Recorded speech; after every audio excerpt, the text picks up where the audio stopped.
যে burger. Burger কে খাবে এটা? আমি কে খাবে? এদিকে আসো। আমি খাবো। আমি বার্গার খাবো। তুমি বানিয়েছো এই বার্গার? হ্যাঁ তাই? হ্যাঁ এত সুন্দর বার্গার তুমি বানিয়েছো? হ্যাঁ।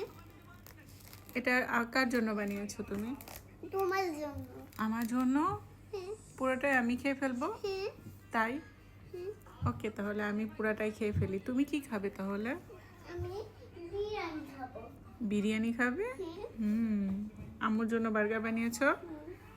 বিরিয়ানি কে রান্না করেছে?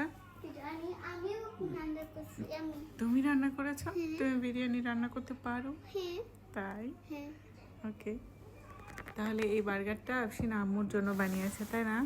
হুম। Thank you. আমরা লম্বা জার্নি করে রাজশাহী গিয়েছিলাম, আর পৌঁছানোর পর আমরা এত টায়ার্ড ছিলাম যে হোটেল রুম থেকে বের হয়ে যে রেস্টুরেন্টে গিয়ে খেয়ে আসব, এই এনার্জি আমাদের মধ্যে ছিল না। আর আমার মাথা ব্যথা করছিল অনেক বেশি, তাই আমরা রুমেই খাবার অর্ডার করেছিলাম হোটেল থেকেই।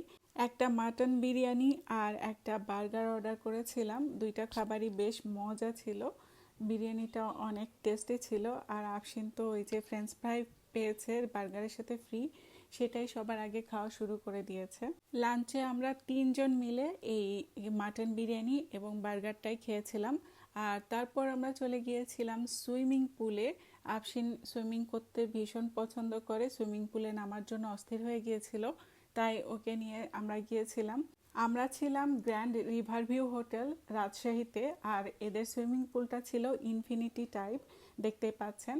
আর ইনফিনিটি টাইপের সুইমিং পুলগুলা খুবই ভালো লাগে, এখানে সুইমিং করতেও খুব মজা লাগে। আর সুইমিং পুলের ঠিক উপরে ওই যে দেখতে পাচ্ছেন এখানে পদ্মা নদী আছে, এত দূর থেকে দেখা যাচ্ছে না, বাট হালকা কিন্তু দেখা যাচ্ছে। আমি ওখান থেকে দেখতে পেয়েছি, বাট ক্যামেরায় ওইভাবে আসেনি।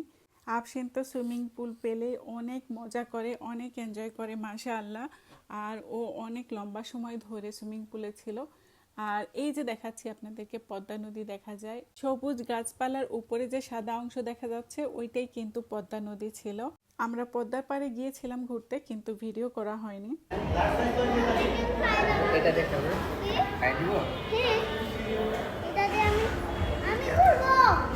আমি এটা পারবে না বাবা। বাচ্চারা যে কোনো কাজ করতে চাইলে তাদেরকে করতে দেওয়া উচিত, বরং তাদেরকে উৎসাহ দেওয়া উচিত যে তুমি এটা করো, তুমি পারবে। কখনোই তাদেরকে অনুৎসাহিত করা উচিত না। আমি সাধারণত করি না, আর এ কারণেই দেখবেন আফসিন আমার সব কাজে পণ্ডিতি করে বা করতে চাই, আর আমি ওকে অ্যালাউ করি পণ্ডিতি করার